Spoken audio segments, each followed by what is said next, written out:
Dünyada və regionda hadisələr o qədər sürətlə inkişaf edir ki, bəzən bu hadisələrə mövqe bildirmək belə çətin olur. Bəli, hər halda yaxın, biz uzaqda deyil, yaxın qonşuluqda baş verən hadisələri bilirik və bugün o məsələlərə toxunmayacağıq. Bugün ölkəmizdə baş verən hadisələrə, siyasi hadisələrə təbii ki, diqqət çəkəcəyik. Siyasi hadisələr isə ən böyük, ən demək olar ki, ümumda arzumuz olan Qarabağ olacaq. Qarabağda bu günlərdə elə siyasi partiya rəhbərləri, bir qrup tanınmış ziyalılar Qarabağda səfərdə oldular və səfər çərçivəsində çox mühüm mesajlar verildi və siyasi rəhbərlər oradan hər halda təkcə bu Azərbaycana verilən, yaxın qonşuluğa verilən mesaj deyildi. Elə dünyada mesaj verildi. Mesajın alt qatında nələr var? Bu məsələyə diqqət çəkəcəyik. Təbii ki, söhbətimizin əsasını həm də Qərbi Azərbaycana qayıdış tutacaq. Bax, ondan da danışacağıq. Studiyamızın qonaqları da var. Hər ikisi Ana Vətən Partiyasının sədri Fəzail Ağamalı. Xoş gördük sizi. Xoş gördük. Böyük Azərbaycan Partiyasının sədri Elşad Musayev. Xoş gördük, xoş gəlmisiniz.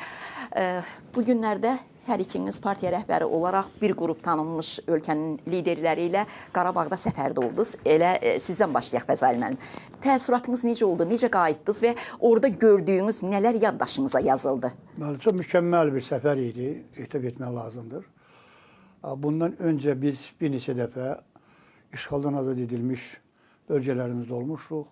İlk növbədə Ağdamda, Şuşada, sonra Zəngilanda və nəhayət Əsgəran, Xocalı və Xankəndidə ziyarət etdik. Birinci, ikinci, üçüncüdən fərqli olaraq indiki təəssüratlarımız tamamilə fərqlidir. Birinci görüşlərimizdə bir qəzəblə və qəzəbə bürünmüş bir qəmlik var idi. Çünki orada torpaqlarımızın viran olduğunu, yurdumuzun yerlə bir edildiyini görəndə istərsiniz ağır hisslər keçirirdik. Və həm də biraz ona sevinç də qatırırdı, çünki artıq torpaqlarımız azad edilmişdi. Və azad edilmiş torpaqlarımızda Azərbaycan bayrağı dalğalanırdı. Xüsusi olaraq Şuşa bizdə fərqli bir təəssürat yaratdı. Sevinç, qürur dolu bir təəssürat yaratdı. Ancaq indiki səfərimiz mənə belə gəlir ki, daha fərqli idi, mükəmməl bir səfər idi, qürurlu bir səfər idi. Çünki İllər uzunu, 10 illər boyu bu şeytan və iblis yuvasından Azərbaycana qarşı böyük faciələr törədilmişdi, hədyanlar yağdırılmışdı, hədələr göstərilmişdi. Azərbaycan ərazi bütövlüyünü parçalamaq üçün ən müxtəlif hilələr reallaşdırılmağa cəhdlər göstərilmişdi və artıq bütün bunlar yox idi. Biz oraya qədəm qoyanda və bu hisslərin içərisində yaşayırdıq ki, doğrudan mı bu reallıqdır, yoxsa möcüzədir? Bu yuxu deyil ki, həqiqətən Xankəndində biz varıq və bu cür hissləri mən həqiqətən keçirirdim və düşünürdüm, yox, bu reallıqdır. Və gözümün önünə möhtərəm cənab prezidentimizin Xankəndində qaldırdığı bayraq gəlirdi və dərhal düşündüm ki, baxın, 88, 89, 90-cı illərin əvvəllərində bu meydanda Miyatsum deyən bu separatçılar, bu faşist düşüncəli insanlar Azərbaycana qarşı hədələr deyirdilər. Meydan oxuyurdular. Meydan oxuyurdular. İndi o meydan cənab prezidentin ayaqları altındadır. İndi ondan da bir il sonra, daha doğrusu 2023-cü ildə antiterror əməliyyatından sonra bizim igid və qəhrəman əsgərlərimiz və zabitlərimiz orada hərbi paradı keçirdi. Cənab Prezident o hərbi paradı qəbul etdi. Deməli, eyni zamanda Cənab Prezidentin ayaq izlərinin üzərində həm də bizim qəhrəman övladlarımızın ayaq izləri oldu. Biz gedəndə də, deməli, bizim də ayaq izlərimiz o ayaq izlərinə qatışdı. Və Azərbaycan demək bütövləşdi artıq. Xankəndində bütövləşdi. Dövlət başçısı, ordumuz bugün oradan köçən, vaxtilə qaçqın köçün vəziyyətinə salınan, yurtlarından didərgin salınan, deportasiya olan insanlarla bərabər biz də artıq onlara qatışdıq. Deməli, artıq bugün Xankəndində, Xocalıda, Əsgəranda, həm də digər yerlərimizdə Azərbaycan bütövləşdi. Çünki 24 siyasi partiyanın hər biri müxtəlif baxışlar sisteminə, baxışlara malik olmağına baxmayaraq, ancaq orada hamımızın düşüncələrimiz də ürəyimizdə eyni döyünür. Bəli, Eyni döyünür. Azərbaycanın bütövlüyü üçün, bizi qürurlu edən cənab prezidentimizin cahanşumul əməlləri üçün və prezidentimizlə də fəxr edirdik o düşüncələrin içərisində. Ordumuzla da fəxr edirdik. Həm də düşünürdük ki, şükürlər olsun ki, Azərbaycanın əksəriyyət siyasi partiyaları 24 siyasi partiya həm vətən müharibəsi dövründə, həm də antiterror zamanında dövlətimizlə, prezidentimizlə, ordu ilə və xalqla bərabər oldu. Həmrəyliyin formalaşmasında, sona qədər həmrəyliyin qələbəmizdə oynayacağı rolda vermiş olduğu tövbələrə görə nə yaxşı ki, biz də olduq. Deyək ki, nə yaxşı mən də oldum, nə yaxşı Elşad bəy də oldu, nə yaxşı o bir digər bizim həmkarlarımız da oldu. Bu düşüncələrin içərisində, orada mən sizə deyim ki, Bəturə xanım, heç bir fərq yox idi. Qaynıb qatışmış, elə bir ki, hamımız bir partiyanın üzvləri idik. Bəli. Yəni fərqi görmürdük. Çox möhtəşəm bir düşüncə, yaddaşlara əbədi həkk olunan bir səfər oldu. Bu səfəri təşkil etdiyinə görə Ədalət Vəliyevə çox dərin təşəkkürlər. Bu siyasi konfigurasiyanı yaratdığına görə, bizə bu imkanları yaratdığına görə cənab prezidentə dərin minnətdarlıq. Əlbəttə, ordumuza da dərin minnətdarlıq və bizə orada xeyli məlumatlar verən Xankəndinin prezident səlahiyyətli nümayəndəsi olan, Xankəndi prezident səlahiyyətli nümayəndəsi olan, eyni zamanda Elçin Usubova da böyük təşəkkürlər düşür. Çox təşəkkür edirik. Elşad müəllim, Fəzail müəllim o məsələyə toxundu. Müxtəlif fikirli siyasi partiyaların eyni mövqedən çıxış etməsi, eyni fikirlə, eyni hisslərlə, bax o Qarabağda, Xankəndində, Xocalıda olması, bu da istənilən halda çox müsbət addımdır. Və həm də dünyaya verilən bir mesajdır ki, biz milli məsələlərdə fikirlərimiz fərqli ola bilər, düşüncələrimiz fərqli ola bilər, siyasi yönümüz fərqli ola bilər. Amma milli məsələlərdə biz birik, birgəyik. Bax, bu səfər həm də onu göstərdi. Çox sağ olun. Fəzail bəyə də təşəkkür edirəm. Geniş təfsilatı ilə səfər barədə məlumat verdi. Əslində baxanda bu, Azərbaycanda, ölkəmizdə yaradılan dialoq mühitinin növbəti bir mərhələsi kimi qiymətləndirilməlidir. Əsasən bu mühit bizim 44 günlük müharibədən əvvəl başladı. Təqribən 5 il bundan əvvəl başladı. Siyasi qərar ölkə prezidenti tərəfindən verilmişdi və müvafiq şöbə yaradılmışdı. Fəzail müəllim də düz qeyd elədi. Ədalət müəllim başda olmaq şərti ilə siyasi partiyalar və qanunverici hakimiyyətlə iş şöbəsi çox yaxşı işlədi. Biz bunun nəticəsini 44 günlük müharibə zamanında gördük. Ondan sonraki dövrlərdə də gördük. 44 günlük müharibədə bu işin təməli qoyuldu. Bu Kıbrıs hadisələrində olmuşdu. Siyasi partiyalar bir araya gəlsin. Bizim 44 günlük müharibə dövründə demək olar ki, siyasi partiyaların böyük əksəriyyəti bir-iki xırda istisnalı olmaq şərti ilə vahid mövqe nümayiş etdirdi. Hakimiyyətlə müxalifət, siyasi qüvvələr arasında əməkdaşlıq oldu. Açıq deyim, bunu Azərbaycanı istəməyən qüvvələr qətiyyən gözləmirdilər, inanmırdılar. Və başqa fikirdə olanlar da qorxularına səslərini çıxarda bilmədilər.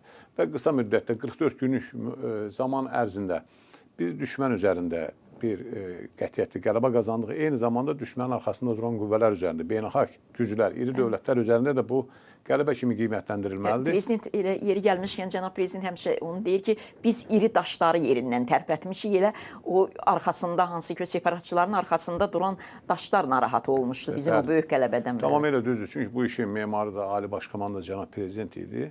Və siyasi partiyalar da burada söhbət böyük əksəriyyətindən gedir ki, burada müdriklik göstərdi. Ondan sonraki mərhələdə belə oldu ki, artıq torpaqlarımız işğaldan azad olmuşdu. Zaman-zaman biz oraya səfərə elədik. Fəzail müəllim düz qeyd elədik. Birinci ilk səfərlər sadəcə həddən az çox təsir edir. Bütün insanlara çox təsir edir. Mənim yadıma gəlir, birinci dəfə Ağdama gedəndə baxdıq, həyət bacada belə baxsan, ağac içində yoxdur. Amma daşların, betonun içindən o vəhşi elə bir ağaclar çıxıb üsyan edir.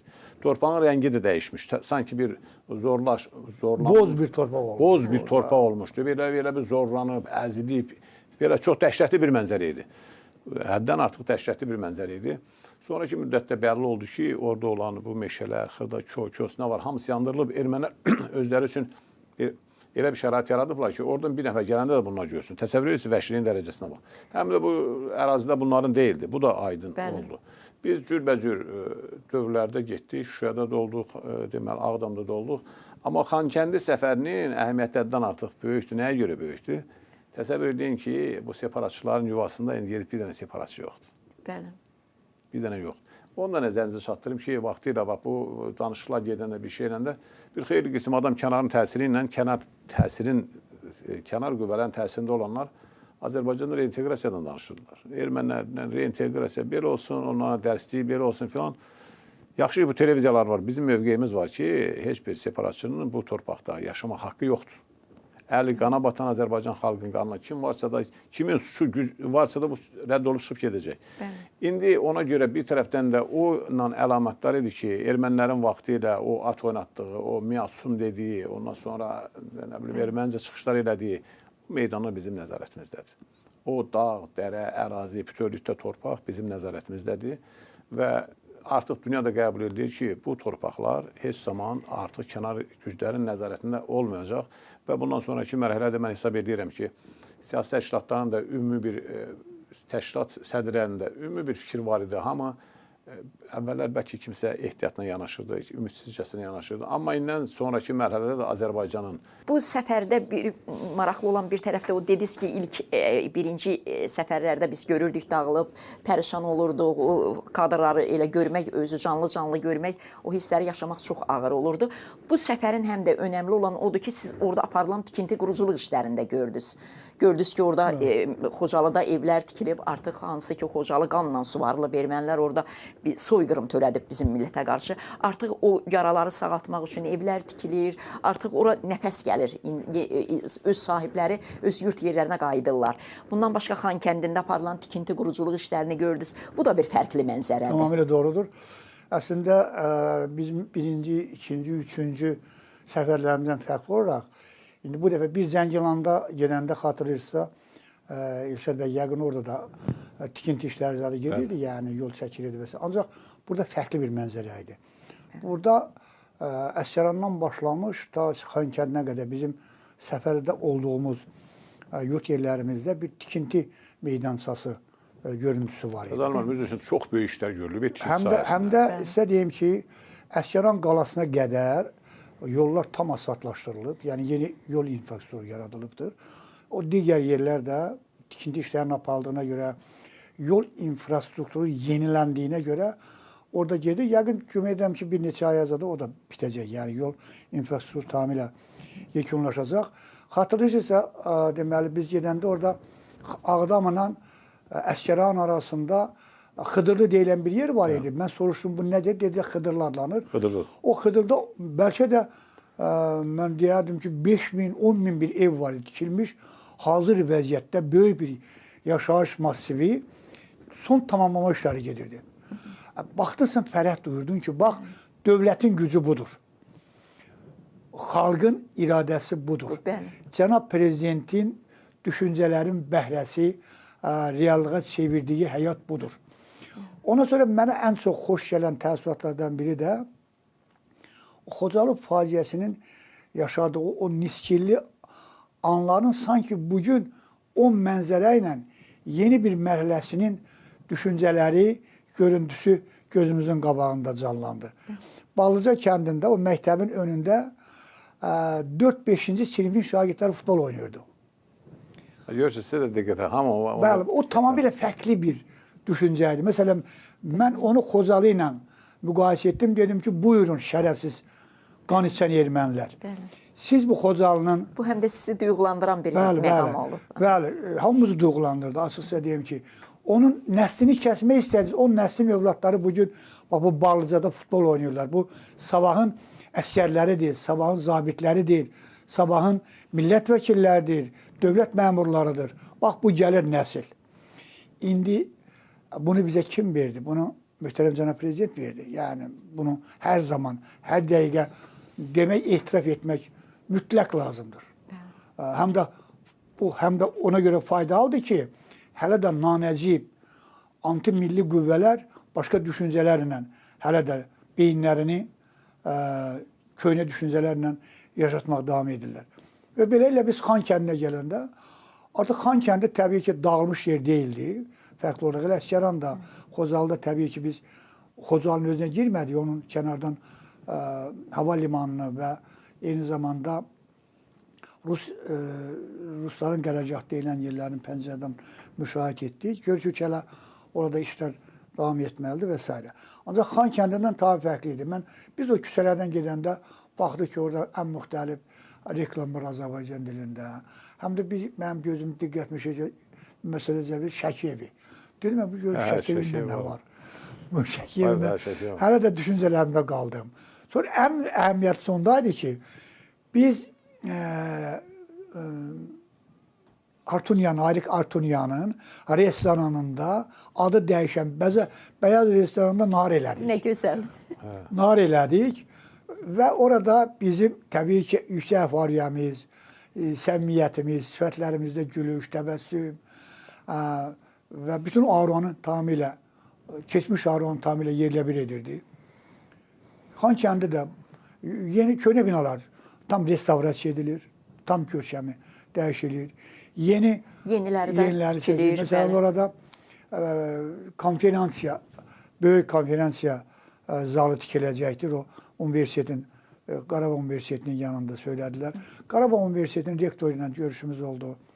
Mən deyərdim ki, bunun özü də xüsusi bir təəssürat yaratdı. Çünki baxın, Qarabağ Universitetində bugün ali məktəbimiz fəaliyyət göstərir. Bu ali məktəbdə yetişən, formalaşan gənclərimiz Azərbaycan dövlətçiliyində çox mühüm rol oynayacaqlar. Azərbaycanın taleyinin həll olunmasında, dünya tanınmasında özlərinə düşən vəzifəni yerinə yetirəcəklər. Həm də orada təhsil alanların mənə belə gəlir ki, əfariyyəsi, düşüncə tərzi tamamilə fərqli olacaq. Bəli, tamamilə fərqli olacaq. Çox gözəl bir mənzərənin bir daha deyirəm, şahidi olduq. Orada bir dənə də olsun erməni izi yox idi. Və belə bir epizod da var idi. Dedilər ki, burada bir erməni var idi. Bizim stolda oturan Zaur Reaksiya televiziyasının onun qardaşı o söhbət eləyirdi. O tezə gəlib gəlirdi. Deyir ki, burada erməni var idi. O antikvar mağazini var. O eyni zamanda özünü düzəltdiyi və yaxud da ki, o zaman başsız olanda erməni evlərindən yığıb saxladığı şərabdır, konyakdır, nə bilim, digər alkoqol içkilər də satır. Deyir ki, dünənə qədər o adı nədir? Erməni maşını ilə gəzirdi, nömrəsi ilə. Mən də təəccübümlə gəldi. Dedim, nə oldu? Dedi ki, Elçin müəllim bura gələndən sonra Usubov.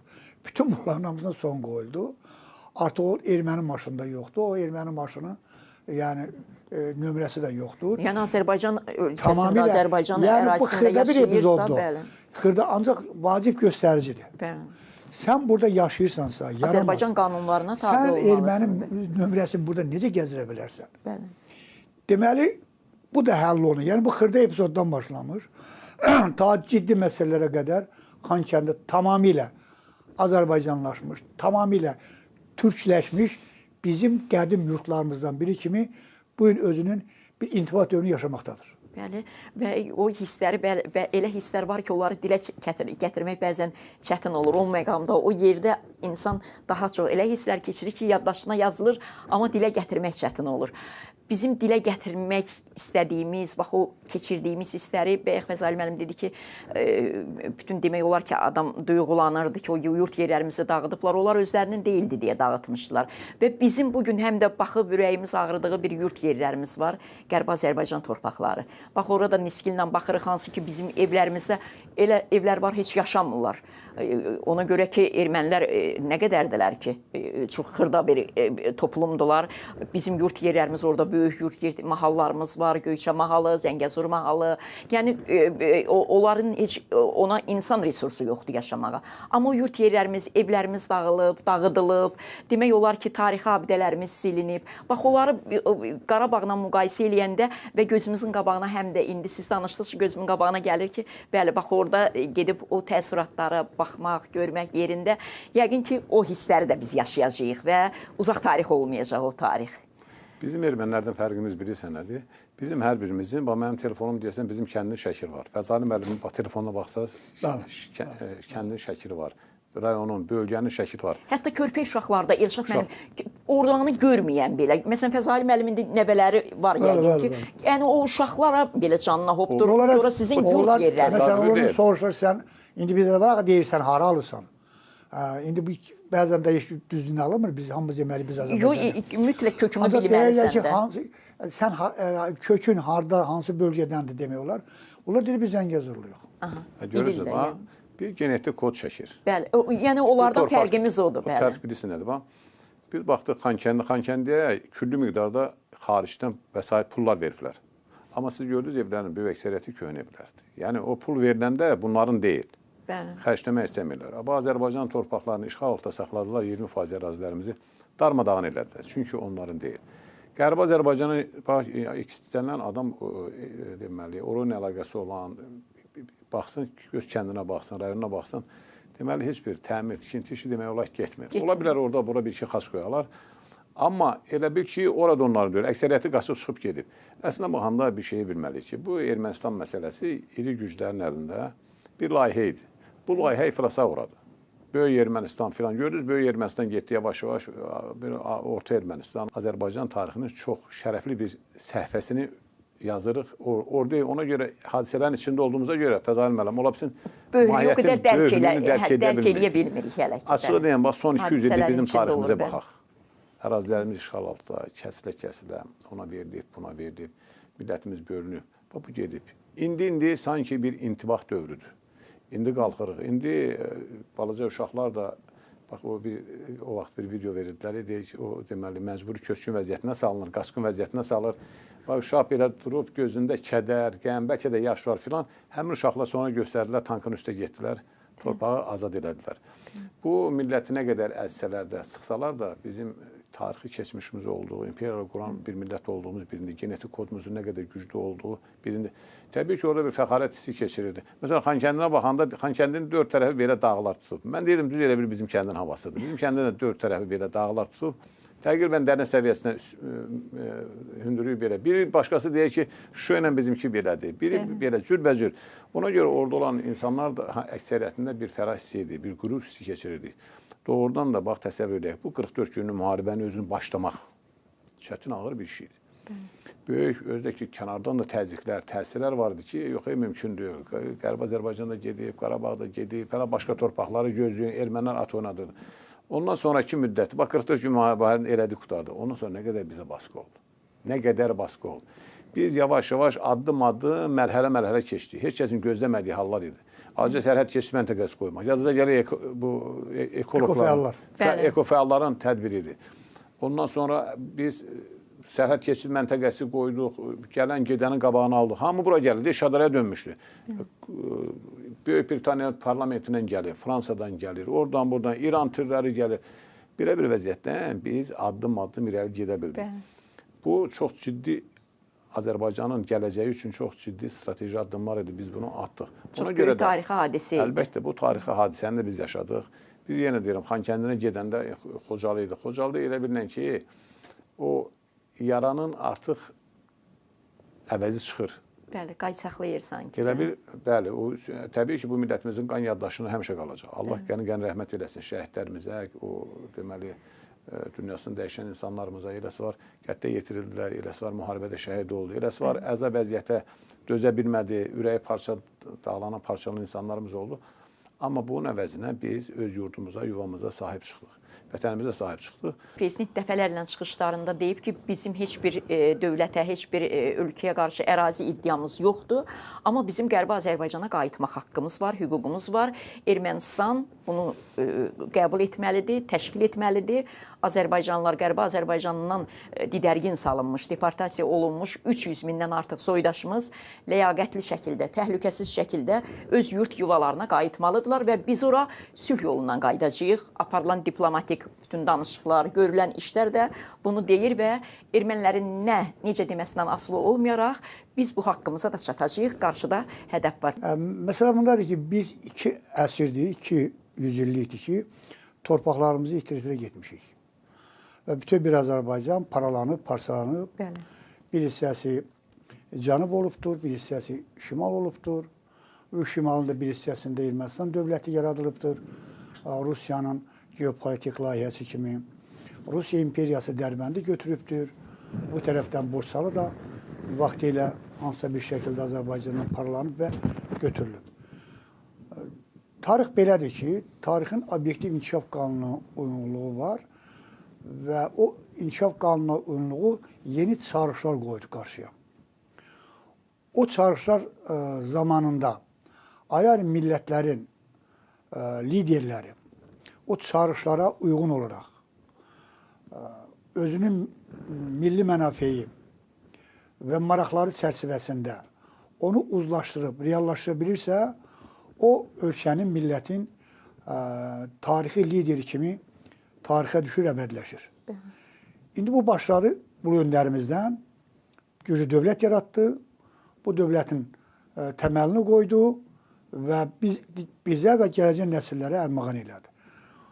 Və İlham Əliyevin prezident seçilməsindən sonra bu təməl üzərində Azərbaycan dövləti daha da gücləndi, daha da qüdrətli bir ölkəyə, dövlətə çevrildi və tarixin qarşıya qoyduğu bugünkü Azərbaycan torpaqlarının geri qayıdışı prosesinə İlham Əliyev bir lider kimi adekvat cavab verdi. Qarabağı götürdük, geri aldığı işğaldan. Şərqi Zəngəzuru geri aldığı işğaldan. İndi o yol, bizim elə yolumuz da, hədəfimiz də Qərbi Azərbaycana qayıdışdı. Sizin dediyiniz kimi, ora bizim tarixi torpaqlarımızdır. Bütün tarixi faktlardan əlavə bizim yaşayan, hazırda yaşayan Qərbi Azərbaycan olan soydaşlarımız var ki, onların şəxsiyyət vəsiqələrində Qərbi Azərbaycanın müxtəlif istiqamətlərində, müxtəlif mahallarda doğuluşu haqqında şəhadətnamə əllərindədir və hazırda sağdırlar, yaşayırlar. Dünya üçün o bundan böyük fakt ola bilməz. Onlar orada doğulublar və məcburən bizi öz yurt yerlərimizdən çıxarıblar və məcburən də o öz yurt yerlərimizə qaytaracaqlar. Bu, dünyanın o qəbul etdiyi hüquqdan danışırlar, ədalətdən danışırlar. Bax, hüquq, ədalət, insan haqları budur.